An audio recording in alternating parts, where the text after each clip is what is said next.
Los estadounidenses solo conocen a Juan de Inglaterra como el villano de Robin Hood, pero esto difiere de lo mostrado en películas. Ricardo no exilió a Juan de Inglaterra, sino que lo nombró heredero, y en menos de 5 años Juan fue rey de Inglaterra.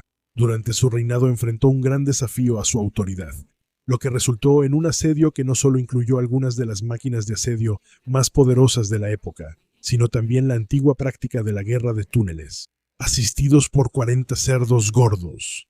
El asedio de 1215 al castillo de Rochester merece ser recordado. Cualquiera que haya visitado un castillo medieval tiene que haberse preguntado sobre la dificultad de intentar atacar estas enormes estructuras y sus poderosos muros de piedra. El gran asedio de 1215 al castillo de Rochester fue uno de los más notables del periodo medieval. El asedio destaca porque varios cronistas lo registraron, aunque con lagunas, y el método para romper los muros fue dramático. Pero quizá más. El asedio al castillo de Rochester ejemplifica los métodos y límites de la tecnología de asedio antes de la pólvora, durante la Primera Guerra de los Barones. Aunque hubo varias causas para la guerra, fue un conflicto civil entre el rey Juan, el de las leyendas de Robin Hood, y grandes terratenientes. Coronado en 1199, Juan, hijo de Enrique II y hermano de Ricardo, primero heredó el primero imperio angevino, que en los siglos X y II y XII primero gobernaba primero Inglaterra, gran parte de primero Irlanda y Francia. Juan, último rey angevino, tenía una personalidad difícil y solía enemistarse con otros nobles, lo que contribuyó a su derrota. Felipe de Francia recibió la mayor parte de las tierras francesas del imperio. La pérdida y los intentos fallidos de recuperarlas afectaron a los terratenientes ingleses. Y con muchas quejas, varios de esos terratenientes se rebelaron abiertamente. La disputa se resolvió con la Gran Carta, firmada junto al río Támesis el 10 de junio de 1215, hoy conocida como Carta Magna. Actualmente es una base del sistema constitucional inglés. La carta, que daba protecciones a la Iglesia y varones a cambio de lealtad al rey, fracasó porque ninguna parte cumplió sus términos. El Papa Inocencio III, motivado por la promesa de Juan de unirse a la cruzada en Tierra Santa, declaró la carta ilegal y excomulgó a los varones rebeldes y clérigos que los apoyaron. A finales del verano, comenzó una guerra entre el rey y los varones rebeldes. La Primera Guerra de los Varones se transformó en un conflicto dinástico por el trono de Inglaterra, con el apoyo de los varones. Luis, heredero al trono de Francia, casado con la nieta de Enrique II. La Guerra de los Varones incluiría asedios a muchos castillos importantes, pero ninguno tan dramático como el gran asedio al castillo de Rochester. Junto al río Medway, la ubicación estratégica del castillo de Rochester se reconoció desde el inicio. Hubo una batalla en el cruce del Medway entre romanos y la tribu Cantiachi durante la invasión de Claudio en 42 después de Cristo. Aquí hubo una fortificación romana construida en el siglo III junto a una calzada entre el este de Kent y Londres. Los archivos nacionales británicos indican que tras la conquista de 1066, los normandos edificaron castillos en todo el país para controlar el territorio y pacificar a los anglosajones. Los primeros castillos eran de madera y tierra, llamados Motte y Bailey. Uno de los primeros, en Rochester, figura en el libro Domesday de 1086. Guillermo II tomó el castillo por asedio a su tío Odo, obispo de Bayeux, en 1088. Se pensaba que el castillo original estaba en Bowley Hill, cerca del actual castillo de piedra, pero arqueologías recientes lo descartaron, y ahora generalmente se afirma que el castillo original estaba en la misma ubicación que el castillo actual. Según English Heritage, Guillermo II pidió a Gundulf, obispo de Rochester, reforzar el sitio con una fortificación de piedra, uno de los primeros edificios así en Inglaterra. El castillo tenía una muralla de 22 pies de alto, 4.5 de grosor en la base y una torre al este. Secciones de esa muralla original han sido reconstruidas y pueden verse hoy en día. La fortificación estaba rodeada por un foso, un obstáculo significativo para cualquiera que intentara atacar las murallas. Gundulfo fue un destacado supervisor de obras, considerado el primer ingeniero jefe de Inglaterra y padre del Real Cuerpo de Ingenieros. Gundulfo también supervisó la construcción de la Torre Blanca en la Torre de Londres y el castillo de Colchester, además de Rochester. El castillo estaba junto a la Catedral de Rochester y ambos dominaban el paisaje. En 1127, el rey Enrique I encargó al arzobispo Guillermo de Corbett el castillo de Canterbury. Durante gran parte de su historia, el mantenimiento del castillo de Rochester fue responsabilidad del arzobispo. Corbett mandó construir la gran torre en la esquina sur de la muralla de Godulph. Fue una fortificación extraordinaria. Con 125 pies, es la torre más alta de Inglaterra y de las más altas de Europa Occidental. Hecha de piedra de Kent y forrada con caliza de Normandía, la torre mide 70 por 70 pies y tiene torres en cada esquina. Los muros, de 12 pies de grosor en la base y 10 en la parte superior, fueron hechos para resistir proyectiles de piedra. La mayoría de las torres normandas tenían sótano y 2 pisos. El castillo de Rochester tenía uno extra. Los muros alcanzan 113 pies y las torres de las esquinas 12 pies más. La torre principal estaba dividida por un gran muro interno en forma de cruz, según la Enciclopedia de Historia Mundial. Así, si vulneraban una puerta o torre, los defensores podían sellar y proteger el resto del castillo. Al construir la enorme torre principal, que en su época fue descrita como sobresaliente y noble, de Corbett gastó la suma principesca de 100 libras. Al darse cuenta de la importancia estratégica del castillo, la Enciclopedia de Historia Mundial señala que Juan mismo gastó 115 libras para mejorar el castillo en 1206. En junio de 1215, Esteban Langdon era arzobispo de Canterbury y responsable del castillo. En algún momento, sugiere el cronista anónimo de Bethune, alrededor del 20 de septiembre, los rebeldes tomaron el castillo. Las circunstancias exactas de cómo sucedió no están claras. Juan se quejó después de que Langdon era un traidor por no entregar el castillo a sus fronteras, pero no está claro si Langdon, quien había huido al continente, realmente apoyó activamente entregar el castillo a los rebeldes. Los cronistas escribieron que el condestable del castillo, Reginaldo de Cornhill, se había puesto del lado de los rebeldes y entregó el castillo. El cronista Raúl de Coggeshall afirma que el castillo se entregó a Roberto Fitzwater, líder de los barones. Cuando Juan llegó, el castillo ya estaba bajo el mando de Guillermo d'Albini, gran terrateniente y alto alguacil de Warwickshire, Leicester, Bedfordshire y Buckinghamshire. D'Albini se unió tarde a los barones, tras la toma de Londres. Se estima que los rebeldes eran entre 60 y 140 caballeros y sirvientes, más ballesteros de número desconocido. Había una gran guarnición de tropas bien dirigidas. Mientras tanto, Juan estaba en Dover reuniendo un ejército de mercenarios del continente. Es revelador, en cuanto a su relación con la nobleza de Inglaterra, que el doctor Pedro Perton, un experto en fortificaciones medievales, señala que Juan no podía o no quería confiar en la lealtad de la mayoría de los caballeros ingleses, salvo algunos de su propia casa. La importancia de Rochester era clara: los rebeldes en Londres, el rey en Dover y Rochester en medio. Si Juan tomaba la ciudad, el castillo de Rochester amenazaría la base de los rebeldes en la capital y aseguraría su control de Kent. Si los rebeldes conservaban el castillo, defenderían su base y pondrían en peligro el control de Juan en Kent. Juan llevó a su ejército real para sitiar el castillo. Para cuando llegaron a mediados de octubre, el ejército real probablemente contaba con miles de soldados. Llegando el 11 de octubre, no hubo intento de defender la ciudad. Algunos historiadores creen que los defensores fueron sorprendidos por el ejército real. En cualquier caso, tomar la ciudad hizo una diferencia sustancial para los sitiadores, porque pudieron usar la ciudad como base y refugio, además de buscar suministros ahí. El tamaño del ejército del rey pudo haber sido una desventaja, ya que los sitiadores estaban tan expuestos al hambre como los sitiados. El ejército hasta alojó caballos en la catedral, dañándola. La crónica de Raúl de Coggeshall, simpatizante de los rebeldes, señaló que la bebida y prostitución entre las fuerzas realistas causaron gran escándalo, realizadas a pocos pasos del altar mayor de la catedral y de los santuarios de San Paulino y San Itamar. Los sitiadores destruyeron la calzada de madera del puente de Rochester, dificultando que los defensores recibieran refuerzos de Londres. El ejército del rey era considerable en tamaño e incluía a muchos capitanes experimentados. Muchos de sus nombres todavía aparecen en una lista de alistamiento que aún se conserva. Aunque la captura de Londres por parte de los barones había dejado al rey sin acceso a su tesoro real, aún contaba con fondos suficientes gracias a los recursos del ejército real. Los cronistas mencionan 5 máquinas de asedio, y Perton indica que el ejército tenía ingenieros de asedio. No eran trabuquetes de contrapeso, aún no llegaban a Inglaterra, sino mangoneles accionados por hombres que tiraban de cuerdas en una palanca y honda. Inventados en China en el siglo V a.C., se usaron en Europa hasta el siglo XIII, cuando los reemplazaron los trabuquetes de contrapeso. Aunque seguían usándose por ser ligeros y portátiles, los mangoneles fueron clave en la guerra de asedio antes de la pólvora. Las murallas solían ser más resistentes que las máquinas de asedio, ya que los mangoneles solo lanzaban piedras de hasta 50 libras, causando poco daño. Más bien representaban una amenaza para los defensores, haciendo mortal la tarea de defender las murallas del castillo. Perton señala, sin embargo, que las piedras eventualmente podían causar daño a las almenas de la muralla, haciendo así que defender la muralla fuera más peligroso.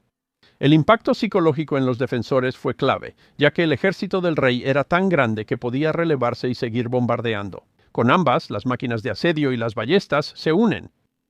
Perton indica que Juan y sus ingenieros sabían esto. El bombardeo no bastaba para abrir una brecha en el muro de cortina, ni dañaría mucho la torre principal. El 26 de octubre, unos 700 caballeros y los varones intentaron marchar desde Londres para levantar el asedio, pero abandonaron por razones desconocidas. El río habría sido un obstáculo porque el puente no servía.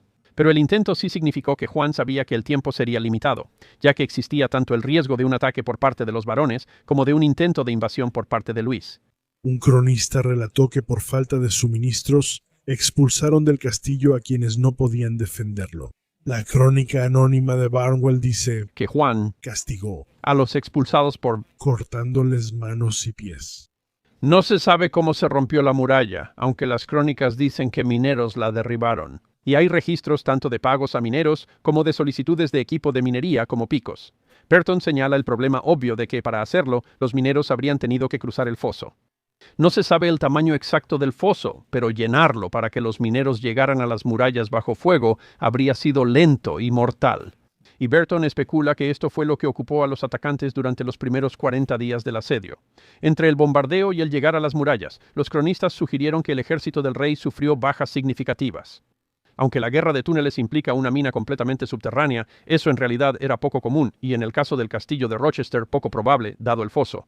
Probablemente los mineros de Juan cavaron una zanja bajo las murallas, provocando su colapso. La arqueología no ha podido precisar el lugar exacto. Algunas crónicas hablan de combates cuerpo a cuerpo por las brechas, pero reportan pocas bajas entre los defensores. Esto indica que sabían de los ingenieros y solo se refugiaron en la torre del homenaje, lo que sería un reto distinto. La entrada principal a la torre del homenaje estaba protegida por una casa de la puerta, detrás de la cual había una rampa de madera desmontable, y luego otra torre, protegida tanto por puertas de madera fuertes como por una reja. Era una puerta diseñada tanto para impresionar como para defender. Perton indica que al no participar en el ataque, los hombres de John optaron por excavar túneles en vez de entrar por la puerta principal. El ataque a la torre principal llevó a John, el 25 de noviembre, a enviar la famosa y peculiar orden a Hugh de Berg, alguacil de Kent. «Envíanos rápido, de día y noche, 40 de los cerdos más gordos y menos aptos para comer. Son para llevar fuego bajo la torre». No. El proceso no consistía en atacar el castillo con cerdos en llamas, sino en sacrificarlos y derretirlos para obtener su grasa inflamable. Los mineros excavaron bajo la torre sureste de la fortaleza, usando troncos para evitar que las piedras cayeran. Después se ponía grasa de cerdo en los soportes, los quemaban y la torre colapsaba. Aunque se cree que los mineros cavaron un túnel bajo los muros, Perton casi seguro lo descarta. La torre principal tenía una cimentación profunda para impedir la minería, construida sobre el antiguo muro romano. Una excavación así habría sido muy difícil y lenta por el tiempo disponible. Además, el zócalo bajo la torre sigue intacto. Pertin sostiene que los atacantes construyeron una defensa de madera en la base de la torre para protegerse de proyectiles y que la torre fue minada al nivel del suelo. El incendio de las vigas hizo colapsar la torre y derribó la mitad de las murallas a ambos lados. El trabajo habría sido evidente y los defensores movieron suministros tras la muralla de la torre principal, por lo que, aunque colapsó, pudieron defender el otro lado. Pero para entonces los suministros se estaban agotando y los caballeros defensores incluso se habían visto obligados a comerse sus propios caballos. El 30 de noviembre los defensores se rindieron. El cronista de Barnwell escribió: «Nadie recuerda un asedio tan feroz ni tan valientemente resistido». Aunque estaba enojado por las pérdidas, Juan perdonó a los defensores, salvo una excepción.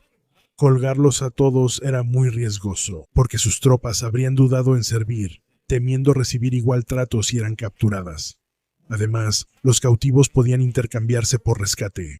Aunque el castillo era importante, el asedio tuvo poco impacto en la guerra. Luis lo tomó al año siguiente sin dificultad. La crónica relata que Juan murió de disentería en campaña en 1216, y con él gran parte del motivo de la lucha. Los varones apoyaron al hijo de Juan, Enrique, y Luis tuvo que renunciar al trono inglés. En 1217 el castillo regresó al control real y fue reparado.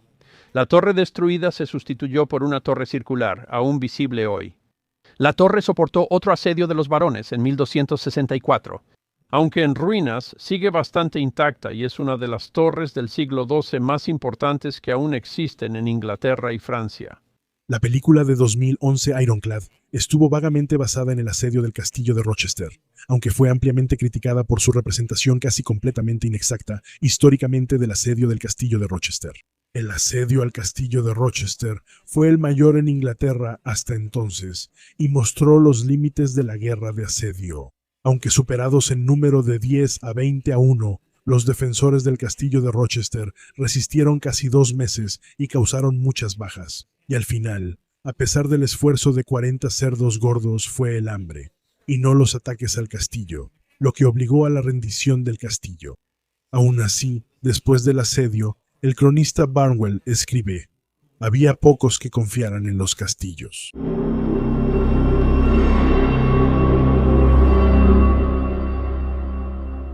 Al pensar en las cruzadas, imaginas la Tierra Santa, batallas en el desierto y la lucha por Jerusalén. Muchas cruzadas exitosas ocurrieron cerca de la cristiandad en Europa, en zonas de la actual Polonia y Alemania. La Orden Teutónica de Caballeros buscó cristianizar y colonizar a los antiguos prusianos y a otros pueblos que vivían a lo largo de las costas del mar Báltico. Para consolidar su poder, construyeron fortalezas como bases para someter a la población local. El castillo de Malbork, ubicado en la actual Malbork, Polonia, cerca de Gdańsk, es una de las fortificaciones más impresionantes. Es el castillo más grande del mundo por superficie y fue centro regional durante siglos. La historia del castillo de Malbork merece ser recordada. La región al este del río Vístula, que llega hasta la actual Lituania, fue en el siglo X un hogar de una variedad de tribus. Se les conocía como los antiguos prusianos, entre otros, quienes principalmente creían en una especie de paganismo. Desde el siglo X, los reyes polacos combatieron a las tribus locales para expandir su territorio y convertir a la gente. Por casi 200 años, los reyes avanzaron poco, y en el siglo XIII, los prusianos saquearon cientos de iglesias y catedrales. El Papa Honorio III notó la acción y envió una bula al obispo Cristián de Oliva para comenzar y predicar una cruzada contra los prusianos. La cruzada de 1222 fue mayormente ineficaz. En 1226, Hermann von Salza, gran maestre teutónico, fue invitado a participar en la cruzada. La Orden Teutónica, oficialmente Orden de los Hermanos de la Casa Alemana de Santa María en Jerusalén, fue fundada en 1190 en Tierra Santa. En la ciudad de Acre, se formaron para proteger a los peregrinos en sus viajes al Levante, así como para establecer hospitales. También controlaban los portales de Acre. En 1211, la orden fue a Bohemia tras la solicitud del rey de Hungría para asegurar la frontera. Esto continuó hasta 1225, cuando los expulsaron por intentar crear su propio estado. Por lo tanto, Salza estaba interesado en establecer un estado para su orden, y solo ayudaría en la cruzada contra los prusianos si tenía alguna promesa de control sin restricciones de la región. Documentos lograrían este objetivo. Primero, la Bula de Oro de Romini, decretada por el emperador del Sacro Imperio Romano Germánico Federico II, supuestamente emitida en 1226, que confería a la orden el derecho de conquista en la región. Estudios históricos modernos sugieren que esta bula puede estar fechada retroactivamente, y que en realidad fue emitida en 1235. En 1230, la orden recibió tierras del duque de Masovia mediante un tratado, aunque no se conserva el documento. En 1234, una bula papal confirmó a la orden la propiedad absoluta de las tierras y conquistas. En 1230, Salza y la Orden Teutónica iniciaron la cruzada prusiana. Rápidamente transformaron las tierras dadas por el duque polaco y las conquistadas en el estado de la Orden Teutónica. Durante las siguientes décadas, la orden conquistó Prusia y se extendió aún más a lo largo de la costa hacia los actuales estados bálticos. En 1260, durante el gran levantamiento prusiano, la mayoría de los castillos de la orden fueron destruidos mientras luchaban en Tierra Santa, y tras una larga pero finalmente exitosa lucha para sofocar la revuelta, La orden terminó matando a todos los líderes de guerra opositores y asesinando a los lugareños en masa. Si rechazaban el cristianismo, la revuelta era reprimida. Para 1274, a finales del siglo XIII, la orden inició la construcción del castillo de Malbork para consolidar el control regional tras el levantamiento. El nombre polaco Malbork y el nombre alemán Marienberg fueron tomados de la Virgen María. No hay documentos sobre su construcción, pero inició como un pequeño fuerte de ladrillo rojo usado como puesto de mando. Sus fortificaciones se ampliaron gradualmente, y la primera etapa de construcción terminó alrededor del año 1300. Al mismo tiempo, un pueblo creció alrededor del castillo. La fase inicial consistió en la construcción de lo que ahora se conoce como el Castillo Superior, una estructura completamente monástica y defensiva. La orden usaba sus fortificaciones con fines defensivos y religiosos. Tras 1300 conquistó más territorios, incluyendo partes de Pomerania y Gdańsk. Luego, la orden movió su sede administrativa a Marienburg, y el Gran Maestre se mudó de Venecia al castillo en 1308. El estado teutónico se extendía desde Gdańsk, rodeando la costa del mar Báltico, hasta gran parte de Letonia, Lituania y Estonia. El nuevo Gran Maestre inició un proyecto para ampliar el castillo. En ese momento se construyó el Castillo Medio, junto con el Salón de los Caballeros, flanqueado por alojamientos adecuados para el propio Gran Maestre. La iglesia original fue ampliada y el Castillo Superior reforzado. El castillo fue construido completamente de ladrillos y en un estilo gótico, aunque las estructuras góticas de ladrillo carecían de la escultura presente en otras arquitecturas góticas. El uso de ladrillo para construir estas grandes estructuras, especialmente en el norte de Europa y a lo largo del mar Báltico, fue dictado por la geografía local. La región tenía muy poca piedra disponible para la construcción y anteriormente el uso de ladrillo dependía en gran medida de la madera, la cual resultó ser generalmente inadecuada. Para el enorme tamaño de algunas de las estructuras góticas de ladrillo que se encuentran cerca del río Nogat y el delta del Vístula, se podía traer abundante arcilla de la región para fabricar los ladrillos. Malbork es el mayor complejo gótico de ladrillo medieval en Europa. En la segunda fase se amplió el complejo y se construyó el primer puente sobre el Nogat cerca de ahí. En la tercera fase se amplió la residencia del Gran Maestre y se construyó el castillo inferior. El castillo en sí es rectangular, siguiendo el estilo de la orden, y en su apogeo albergaba hasta 3000 caballeros. Fue la capital administrativa y sede del estado teutónico, y al concluirse en 1406, la mayor fortaleza gótica de Europa. El complejo cubre 52 acres, suficiente para competir por el título del castillo más grande del mundo. El castillo se terminó en 1406 y casi no ha cambiado desde entonces. Esto coincidió con el mayor poder y extensión del estado teutónico, que continuó luchando contra los paganos, lituanos y rusos en la región durante todo el siglo XIV. Además de luchar contra los paganos como parte de su cruzada, los caballeros también habían luchado con Polonia. Los líderes polacos no estaban de acuerdo con la orden, pues el duque creía que las tierras conquistadas por el estado teutónico serían suyas. En 1308 la orden conquistó Gdańsk, ciudad polaca, a petición de los polacos como aliados contra Brandeburgo, pero los teutones atacaron y derrotaron a brandeburgueses y polacos. Tomaron control de la ciudad y mataron a quienes los desafiaron. La orden fue acusada de masacrar hasta 10.000 personas. Estudios posteriores indican que la cifra fue menor, quizás cerca de 1.000 personas.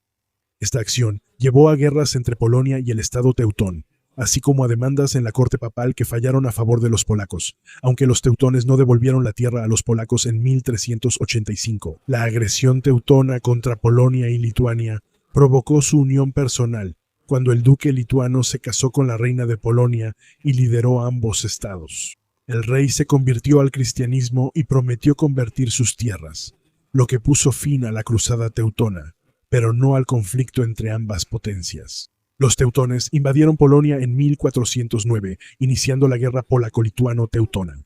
Los teutones estaban en la cima de su poder y prestigio militar, pero fueron derrotados rotundamente en la batalla de Grunwald, lo que rompió efectivamente el poder militar del estado. La mayoría de los líderes, incluso el Gran Maestre, fueron asesinados. La orden casi colapsaba cuando el ejército polaco-lituano llegó a Marienburgo y Malbork en julio de 1410. Enrique von Plowen defendió el castillo con 3000 hombres protegiendo Malbork como capital de la orden tras Grunwald. No se sabe si lo hizo por iniciativa propia o por órdenes. Las fuerzas polaco-lituanas no esperaban resistencia, pensando que la derrota en Grunwald había destruido a la orden y que Prusia ya estaba conquistada.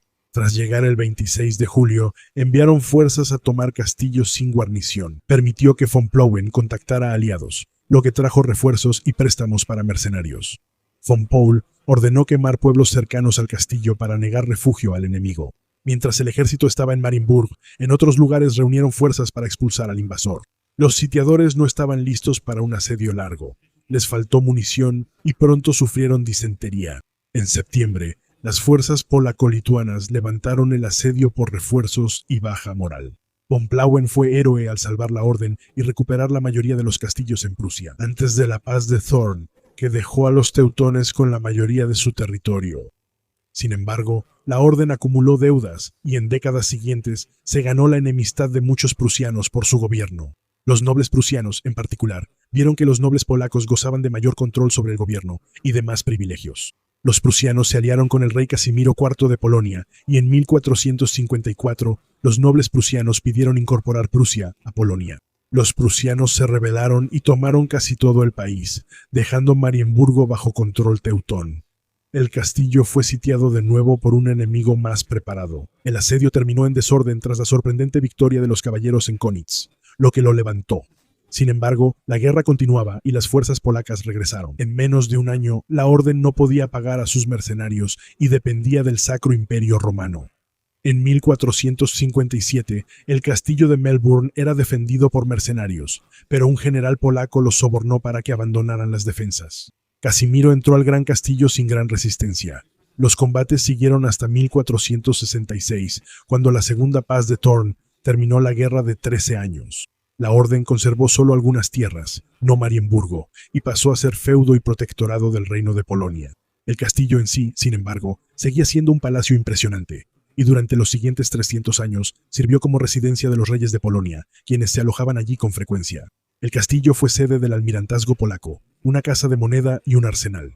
Lo ocuparon fuerzas suecas 2 veces en la Guerra de los 30 años, y lo visitaron reyes suecos. En ese momento sufrió un incendio y demolieron defensas exteriores. En 1772 el castillo fue anexado por Prusia, aunque ya estaba algo descuidado. Prusia lo redescubrió durante una inspección para decidir si demolían el castillo. Esto lo hizo símbolo clave en la historia prusiana con los caballeros teutónicos. En 1804, el rey prusiano lo reconoció y su restauración inició en 1817. La Escuela Naval Alemana de 1910 en Flensburgo fue fundada por el Kaiser Guillermo y diseñada con el estilo gótico de ladrillo del castillo de Malbork.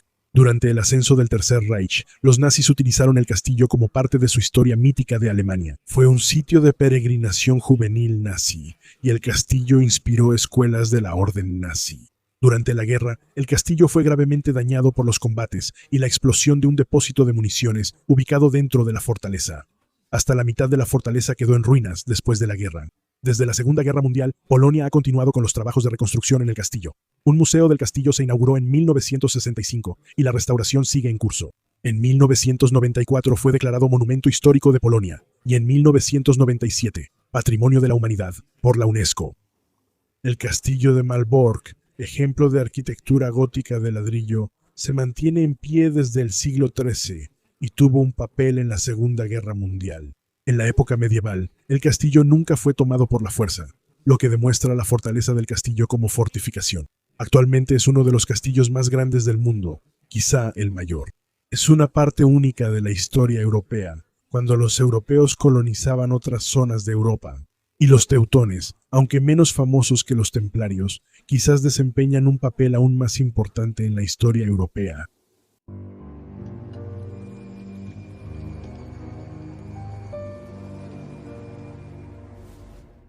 La mayoría de los estadounidenses imagina castillos medievales como los de los parques de Disney. Pero para ser justos, esos estaban basados en castillos reales, particularmente Neuschwanstein, o el castillo del Nuevo Cisne de Piedra, construido en una colina escarpada en Baviera. Pero Neuschwanstein no es para nada medieval. Fue encargado en 1869 por el rey bávaro Luis II, quien estaba obsesionado con los cuentos de hadas. Actualmente lo llaman Rey Cisne, Rey de los cuentos de hadas, o principalmente Rey Loco. Luis II tuvo una vida problemática. Murió en circunstancias misteriosas, y aún así dejó un legado en la música y en la piedra que se ha vuelto casi sinónimo de Baviera. Es una historia que merece ser recordada. El 25 de agosto de 1845, el futuro rey nació de Maximiliano, príncipe heredero de Baviera y María de Prusia. Sus padres querían llamarlo Otto, pero su abuelo, el rey Ludwig I, insistió en cambiarle el nombre. Otto nació el día del cumpleaños del rey, o quizá un día antes, con la fecha cambiada por apariencias, que coincidía con la fiesta del santo patrón de Baviera, el rey Luis IX. Así que le cambiaron el nombre a Ludwig, la versión alemana de Luis, y su hermano menor se llamaría Otto. Ludwig tuvo una infancia extraña y era considerado un niño raro. A los 3 años, su abuelo abdicó al trono por las revoluciones alemanas de 1848 y un escándalo con la bailarina irlandesa Lola Montas. Maximiliano se convirtió en rey de Baviera y restauró la estabilidad del régimen, pero le prestó poca atención personal a su hijo. Cuando los consejeros de Maximiliano sugirieron que el rey llevara a Ludwig en sus paseos, él respondió: «¿Pero qué le voy a decir de su madre?». Un miembro del gabinete comentó que María apenas sabía tratar a sus hijos como debía. Ya de adulto, Ludwig se refería a su propia madre como la consorte de mi predecesor, y su juventud fue una serie de tormentos humillantes. Ludwig pasó gran parte de su infancia en el castillo de su padre, decorado con mitos y cuentos de hadas como Parsifal y Lohengrin, lo que despertó su obsesión por estos relatos. Desde pequeño, Ludwig no disfrutaba jugar a ser soldado ni cazar, actividades que sus padres consideraban apropiadas para un príncipe heredero, sino que era un niño imaginativo y prefería las historias en soledad. Al preguntarle si se aburría, el joven príncipe decía: «Imagino cosas y me entretengo». Su padre lo regañaba y su hermano era consentido, lo que afectó su psique. Otto le escribió a su madre que sería bueno. A veces su comportamiento era detestable. Robó un bolso y argumentó que todo lo que pertenece a mis súbditos me pertenece a mí. Y casi estranguló a su hermano con una cuerda por atreverse a resistirse a su voluntad. Aprendió en Jung sobre el derecho divino de los reyes y la superioridad de su familia. Mostró tendencias tempranas a alucinaciones, quizá por la endogamia en la familia real. A los 12 años escuchó sobre la ópera Lohengrin de Ricardo Wagner, sobre un héroe mítico alemán, y suplicó verla, pero sus padres se negaron. Wagner, famoso pero polémico por su desprecio a la religión y política, cambió la vida de Luis cuando éste vio su obra 2 años después. Se fascinó con la música y ver sus fantasías de infancia cobrar vida. Un año después vio Tannhäuser, otra ópera de Wagner. El secretario que fue con el príncipe contó que Luis quedó tan impactado que temía un ataque epiléptico. La infancia de Luis terminó cuando su padre murió el 10 de marzo de 1864. Heraldos recorrieron Múnich bajo una tormenta de nieve, anunciando la noticia con trompetas. A los 18 años, el príncipe se convirtió en el rey Luis II de Baviera. En el funeral de Maximiliano, un escritor bávaro elogió al apuesto príncipe de cabello oscuro. «Era el joven más hermoso que vi». El rey estaba menos entusiasmado, escribiendo: «Ha sido mi destino que me llamen demasiado joven para enfrentar responsabilidades pesadas, demasiado pesadas para hombros jóvenes, demasiado difíciles para una mente joven». Ludwig era muy solitario, pero tenía a su prima Elizabeth, emperatriz de Austria, como amiga cercana. Su relación se fortaleció tras la coronación. Consideraba que los locos eran los verdaderamente inteligentes. Le escribió a Ludwig. Ya como rey, contactó a su mayor obsesión, Richard Wagner. Wagner luchó siempre por pagar deudas. Cuando Ludwig le escribió, estaba en el Rin. Wagner escribió que solo un milagro o un amigo podría ayudarlo pronto, o estaría perdido. Dijo que la carta de Ludwig fue como un milagro. Incluía un anillo de rubí en la nota. «Así como arde la piedra, así ardo yo», con el ardor de contemplar al creador de las palabras y la música de Lohengrin. Cuando se conocieron, Ludwig quedó completamente fascinado. «No tengo otro discípulo que sea tan completamente mío. Es casi increíble», escribió Wagner. El rey rentó una casa al compositor y le pidió solo escribir. Ludwig lo bombardeaba con cartas, escribiendo: «Mi amor por ti y por tu arte crece aún más, y esta llama de amor te traerá felicidad y salvación». El público bávaro no compartía su amor por Wagner y creía que el rey lo favorecía demasiado. El primer ministro amenazó con renunciar si Wagner no se iba, así que Ludwig exilió al compositor, esperando su regreso. En 1866 factores políticos externos interfirieron. Alemania aún no era un país, sino muchos pequeños estados. Prusia, la más poderosa, buscaba unir a Alemania bajo su mando. Su rival por la hegemonía alemana era Austria y estados del sur, como Baviera. Otto von Bismarck, ministro presidente prusiano, declaró la guerra en el verano del 66. Ludwig quería ser rey, pero no tener responsabilidades, por lo que intentó renunciar al trono. Wagner, por motivos egoístas, lo convenció de mantener su corona y él apoyó a Austria. Ludwig evitó pensar en la guerra, rechazando liderar el ejército o recibir noticias del parlamento, según el embajador austriaco. Se empieza a creer que el rey está demente. Al visitar al ejército, quedó traumatizado por los heridos. La guerra de las 7 semanas fue breve y una derrota total para Austria y Baviera. Austria fue expulsada de la Unión Alemana y Baviera tuvo que aceptar la supremacía prusiana. Ludwig no mostraba interés en el matrimonio, uno de sus deberes reales. El Estado y Wagner lo presionaban para casarse, pero él respondió: «No tengo tiempo para casarme». Finalmente cedió y puso atención en Sofía, la hermana menor de la emperatriz Elizabeth, quien también apreciaba a Wagner. Se comprometieron, pero Ludwig se comportaba raro con Sofía y mostraba obsesión por Wagner, usando nombres de personajes de sus óperas en las cartas. Se fue de un baile de compromiso oficial sin previo aviso para ir al teatro, y cuando estaban juntos, la hacía tocar y cantar música de las óperas. Rápidamente perdió el entusiasmo por la boda. Le dijo a un consejero que prefería ahogarse que casarse. Pospuso la boda varias veces, y ante la presión del padre de Sofía para decidir o cancelar, Ludwig aceptó cancelar felizmente. Sofía se deshizo de la imagen sombría que se desvanecía. «Anhelo la libertad para despertar de esta terrible pesadilla», escribió en su diario. La reputación de Sofía sufrió debido a los rumores después del compromiso roto, aunque en ese momento ella estaba enamorada de otro hombre. Por escritos personales, Ludwig parecía atraído por hombres, aunque luchaba con esos impulsos y su religión. Las muchas decepciones de Ludwig lo llevaron a buscar escape. ¿Qué tan necesario es crear refugios poéticos donde uno olvide por un momento los tiempos terribles en que vive? Decoró su cuarto con estrellas, una fuente y un jardín de invierno en Múnich, con cascada y luna artificial. Cuando su abuelo murió, la pensión del antiguo rey le fue otorgada, dándole fondos para ser más ambicioso. Eligió un lugar hermoso dentro del palacio de su infancia para construirse un castillo. De niño vio ruinas ahí y decidió construir Neuschwanstein en lo alto. Contrató a un escenógrafo y decoró las paredes con murales de sus historias favoritas. Ludwig supervisó todos los detalles y no ahorró gastos. El salón del trono, sin trono real, tenía 2 millones de azulejos colocados con cuidado. Construyó un castillo inspirado en Wagner y sus obras teatrales.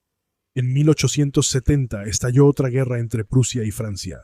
Ludwig debía apoyar a Prusia, pero nuevamente se sintió muy estresado por la guerra. La victoria prusiana fortaleció su poder y permitió a Bismarck unir los últimos estados alemanes a la Confederación Alemana. Se iba a nombrar a un emperador, y Ludwig esperaba que pudiera ser él. Una esperanza inútil, ya que Bismarck nunca tuvo la intención de dar poder a Baviera. Wilhelm, tío de Ludwig y rey de Prusia, fue elegido líder. Ludwig se molestó tanto que no asistió a las negociaciones. Baviera logró un estatus especial en el Imperio Alemán, y Ludwig, a regañadientes, apoyó la unificación bajo Wilhelm. Así nació el Segundo Reich, y él se enfocó en sus proyectos personales. Amaba Versalles y la opulencia de Luis XIV, el Rey Sol. Construyó Linderhof, el único palacio que vio terminado. Exigía controlar toda la construcción, mostrando su deseo de ser autócrata. Su cuarto en el palacio tenía decoración de oro y una lámpara de cristal de 500 kilos. En Linderhof, la mesa del rey se bajaba sola a la cocina para llenarse de comida y subir. Así podía cenar solo sin tratar con sirvientes. Una de sus construcciones más ambiciosas fue la Gruta de Venus, nuevamente inspirada por Wagner. Era una enorme cueva artificial, hecha para parecer natural, con una cascada y un gran lago, incluyendo una de las primeras luces eléctricas de Baviera y una máquina de olas. El rey parecía volverse más excéntrico a medida que envejecía. Subió de peso, y su amor por los dulces le arruinó la mayoría de los dientes, causándole dolor constante. Adoptó una forma de caminar que imitaba a Luis XIV, considerada por un observador como una burla total de la naturaleza. Dormía de día y montaba a caballo de noche, sorprendiendo a los campesinos tras la medianoche con regalos. Montó cientos de obras y óperas, principalmente de Wagner, solo para él. Construyó 2 palacios más y planeó un castillo aún mayor, todo pagado por él. El Teatro del Festival en Bayreuth, donde Wagner estrenó su ciclo de 4 óperas en 1876. Tras la muerte de Wagner, Ludwig mandó cubrir sus pianos con telas negras. Ponía la mesa para 3 o 4, aunque cenaba solo, para imaginar que conversaba con Luis XIV y María Antonieta. Era estricto con sus sirvientes, los regañaba, prohibía que lo miraran y les exigía reverencias al salir de espaldas. Solía comunicarse solo por notas, pues no quería hablar. Los proyectos de Ludwig se financiaban completamente con su propio dinero, pero para 1884 ya había gastado todo lo que tenía y había pedido prestados unos 8 millones de marcos. Planeó construir más palacios pese a sus problemas financieros, pero los trabajadores detuvieron la obra por falta de pago y sus funcionarios estaban furiosos. Envió sirvientes hasta Persia para pedir préstamos e intentó que robaran un banco. Con más críticas, se volvió introvertido, rehusó ir a la capital y solo se comunicaba por carta. Johann Lutz, primer ministro, decidió derrocarlo. Se reunió con Lutepold, tío del rey, quien aceptó ser regente si se probaba que Ludwig estaba loco. Lutz consultó al doctor Bernhard von Guden, quien escuchó a los sirvientes, muchos pagados por exagerar sus relatos, y concluyó que el rey tenía paranoia. Guden afirmó que el rey estaba loco y debía ser removido, aunque nunca lo examinó directamente. El gabinete formó una comisión para arrestar al rey en Neuschwanstein el 7 de junio de 1886 y confinarlo en el castillo de Berg, junto al lago Starnberg. El rey supo del plan antes de la comisión y se atrincheró en el castillo con campesinos y soldados. Ludepoldo fue nombrado regente y Ludwig, indeciso y mencionando suicidio, quedó paralizado. Al volver los comisionados, el rey, ya sin sirvientes, fue capturado sin oponer resistencia. «¿Cómo puedes certificar que estoy loco sin verme?», le reclamó a Guden, quien decía que el testimonio de los sirvientes bastaba. El rey estaba tranquilo al día siguiente y buscó a su primo. Elizabeth estaba al otro lado del lago, rodeado de botes con campesinos que lo apoyaban. Esa tarde insistió en caminar bajo la tormenta, acompañado solo por Guden. El doctor debía tomar un tren a las 8 p.m. A la hora acordada, ninguno volvió. A las 10 p.m. la lluvia aumentó. Los buscadores hallaron sombreros y abrigos mojados junto al lago. Salieron en un bote y hallaron a ambos hombres muertos. Guden tenía señales de pelea, rostro arañado, una uña arrancada y un corte en la frente. El rey simplemente estaba quieto, boca abajo, en el agua. Así terminó el reinado del rey de los cuentos de hadas. Nunca se esclarecieron los hechos de esa noche. La carta que escribió a su prima Isabel se perdió. El gobierno dijo que Luis atacó a Guden y luego se suicidó. Había campesinos armados en botes en el lago. Quizá intentó escapar y falló. Años después, surgieron rumores de que Luis fue asesinado. Se decía que la capa hallada tenía balazos y que el doctor que revisó el cuerpo de Luis fue forzado a mentir sobre las heridas. Aunque realmente no está claro qué ganaba alguien con asesinar a Luis en ese momento, y en cualquier caso, nunca lo sabremos. La capa se quemó en un incendio y el cuerpo del rey nunca ha sido exhumado. No está claro si Luis estaba loco. Los doctores actuales discrepan al analizar su comportamiento. Algunos afirman que solo era excéntrico, mientras otros mencionan evidencia de lesión en el lóbulo frontal y signos de trastorno de personalidad. 7 semanas tras su muerte, abrieron sus edificios al turismo. Desde entonces, esos edificios han generado a Baviera muchos más millones de lo que costó construirlos. Y en las obras posteriores de Wagner, que no existirían sin el patrocinio de Ludwig, han sobrevivido mucho tiempo y son vistos como sinónimo de Baviera. En una ironía, la revista alemana Focus señaló en 2014 que él ganó el amor de sus súbditos solo póstumamente. ¿Y qué pensar del rey de los cuentos de hadas? Quizá debamos considerar sus propias palabras. Él escribió una vez: «Tengo la intención de seguir siendo un enigma para mí mismo y para los demás». Y así ha sido. Espero que hayas disfrutado este episodio de El Chico de la Historia, fragmentos de historia olvidada de 10 a 15 minutos. Si te gustó, haz clic en el pulgar arriba. Si tienes alguna pregunta, comentario o sugerencia para futuros episodios, por favor escríbelos en la sección de comentarios. Estaré feliz de responder personalmente. Asegúrate de seguir a El Chico de la Historia en Facebook, Instagram, Twitter y revisa nuestra mercancía en teespring.com. Si quieres más episodios de Historia Olvidada, solo suscríbete.